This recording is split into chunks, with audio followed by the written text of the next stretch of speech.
أعوذ بالله من الشيطان الرجيم. بسم الله الرحمن الرحيم. السلام عليكم ورحمة الله وبركاته. إن الحمد لله نحمده ونستعينه ونستغفره ونعوذ بالله من شرور أنفسنا ومن سيئات أعمالنا. من يهده الله فلا مضل له ومن يضلل فلا هادي له، وأشهد أن لا إله إلا الله وحده لا شريك له، وأشهد أن محمدا عبده ورسوله. اللهم صل وسلم وبارك على محمد وعلى آله وأصحابه أجمعين. أما بعد. Para jemaah, tuan-tuan dan puan-puan yang dirahmati oleh Allah sekalian, Alhamdulillah, Alhamdulillah, Alhamdulillah. Pertama-tama sekali kita mengucapkan setinggi-tinggi kesyukuran kepada Allah Subhanahu Wa Taala di atas segala kenikmatan yang Allah Subhanahu Wa Taala kurniakan. Terlebih lagi Allah Subhanahu Wa Taala mengekalkan kepada kita nikmat Islam dan juga nikmat iman, dan juga Allah mengurniakan kepada kita untuk berada di pertengahan yang terakhir bulan Ramadan. Alhamdulillah. Jadi para jemaah, tuan-tuan dan puan-puan yang dirahmati oleh Allah sekalian, pada malam ini izinkan saya untuk berkongsikan tentang tajuk yang diamanahkan kepada saya untuk kongsikan kepada para jemaah sekalian. Itu berkenaan dengan pemimpin yang membawa kepada perubahan yang positif. Jadi tentang kepimpinan ni kita tahu, pemimpin yang kita cari adalah pemimpin yang adil. Pemimpin yang adil juga diberikan ganjaran yang besar oleh Allah Subhanahu Wa Taala, yang di mana di antaranya berada di bawah naungan Allah Subhanahu Wa Taala di hari yang tiada naungan kecuali naungan Allah Subhanahu Wa Taala. Jadi tentang pemimpin yang adil ni kita tahu siapa yang patut yang kita emulate ataupun yang kita tiru gaya kepimpinan, yang di mana pemimpin yang positif kita melihat kepada subjektifnya perbincangan tentang positif ini bagaimana. Kadang-kala yang positivity seorang pemimpin yang di mana kita tahu pemimpin yang boleh melahirkan ramai lagi pemimpin, itulah pemimpin yang kita cari. Yang di mana pemimpin juga adalah seseorang yang berjiwa rakyat, mengetahui sesiapa sahaja yang di bawah kepimpinannya, tentang latar belakang mereka, tentang apa sahaja keluhan-keluhan mereka. Jadi itulah yang di mana kita carikan. Tapi di sini izinkan saya, tuan-tuan dan puan-puan sekalian, mengongsikan kata-kata Al-Fudail Ibn Iyad rahimahullah, yang dia mengatakan, "Law anna li da'watan mustajabatan ma ja'altuha illa fi imamin." Itu seandainya aku memiliki satu doa yang mustajab, aku tidak akan menggunakannya kecuali untuk seorang pemimpin. Fasalahul imami salahul biladi. Iaitu kerana kebaikan seorang pemimpin itu akan membawa kebaikan bagi negeri dan rakyatnya.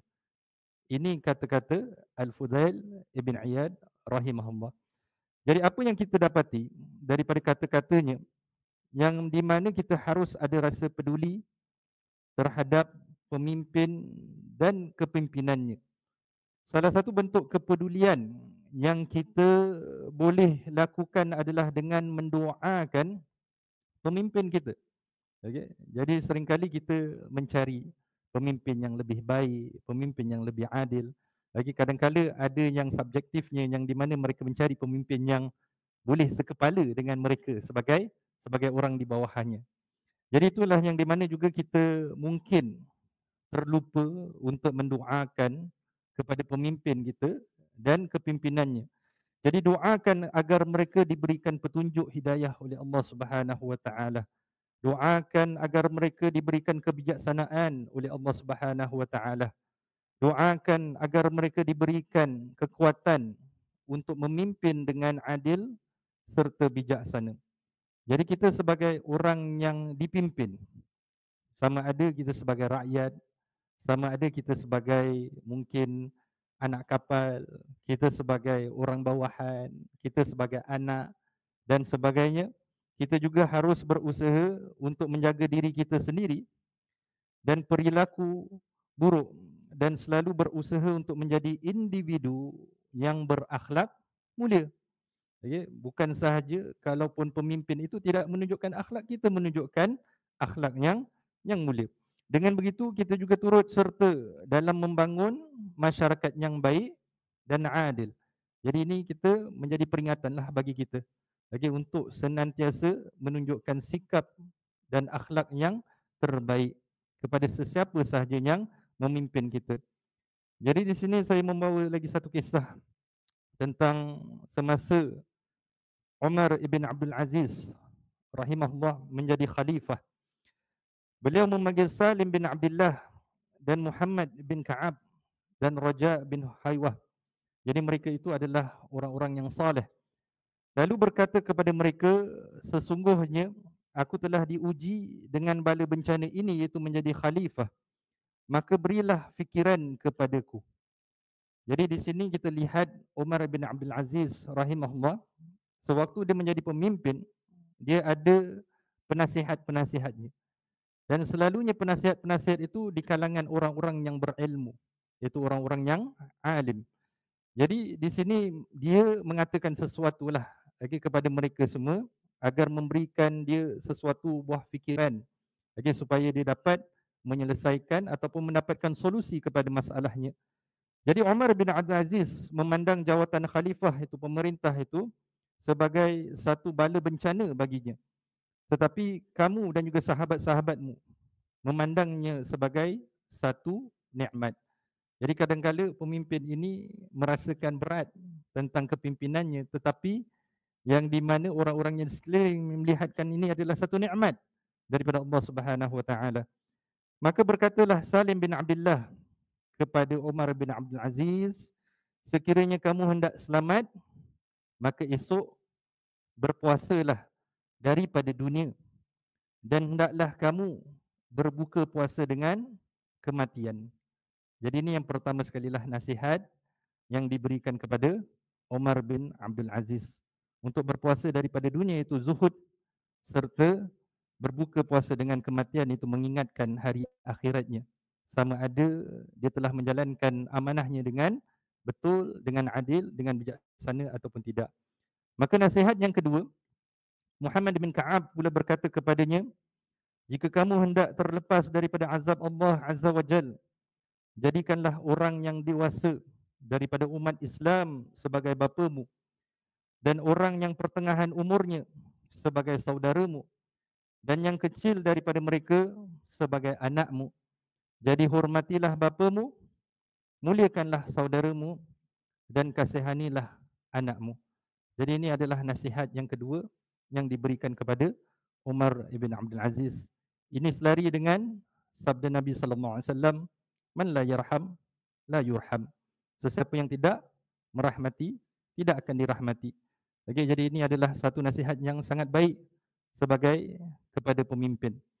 Jadi maka nasihat yang ketiga, Raja bin Haywah pula berkata kepadanya, jika kamu hendak terselamat daripada azab Allah Azza wa Jal, maka cintailah muslimin seperti mana kamu mencintai dirimu, dan bencilah untuk mereka apa yang kamu benci untuk dirimu.